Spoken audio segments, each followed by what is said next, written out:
Let's begin by adding other elements or widgets to this linear layout.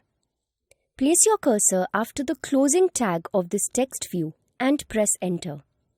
Now start typing text view and hit enter on the option given by the IDE. You will see that the width and height attributes get added automatically. However, we will have to enter the values that they will take. Let's give them both the value match parent this time and see how it looks. These other options like Android will not be used, and this one is struck through because it will soon be removed, so we don't need to bother ourselves with these. It is possible that if you download another version of Android Studio, you may not get this option. Also, put the backslash here to close the text view. Now in the preview screen, we see that this text view has taken the entire space because we put match parent as the value of width and height. That's because the height and width of the parent is this entire space on the screen. So let's change these values to wrap content.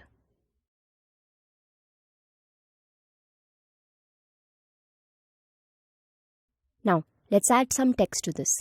So type text and choose this option. Now let's add some text to this. If you notice, this next text is aligned just below the old text. That's because the orientation of the linear layout was vertical. Let's change the orientation to horizontal and see how this will be reflected in these text pieces. So you can see how the text will be placed in a horizontal orientation. For now, we are going to change it back to vertical only. Now let's run the app and see how it looks on our devices. Make sure your device is connected to the computer. When we run the app, this is what it looks like. Now you can see that both these texts are very small and very close together. We can further format them according to our needs, and we will learn how to do it in just a bit. If you see here on the top of the screen, you will see this title Activity Lifecycle here. But we do not see this in the preview screen. This is known as the toolbar of the app. We will learn about it in the future topics. For now, let's go back to the XML file. We will format these text views first. First, we notice that the texts are very close to the left side of the screen. So we will add some space here. Just like we have margins in our notebooks, we have margins in layouts too. Let's add a margin to the left side for this text view.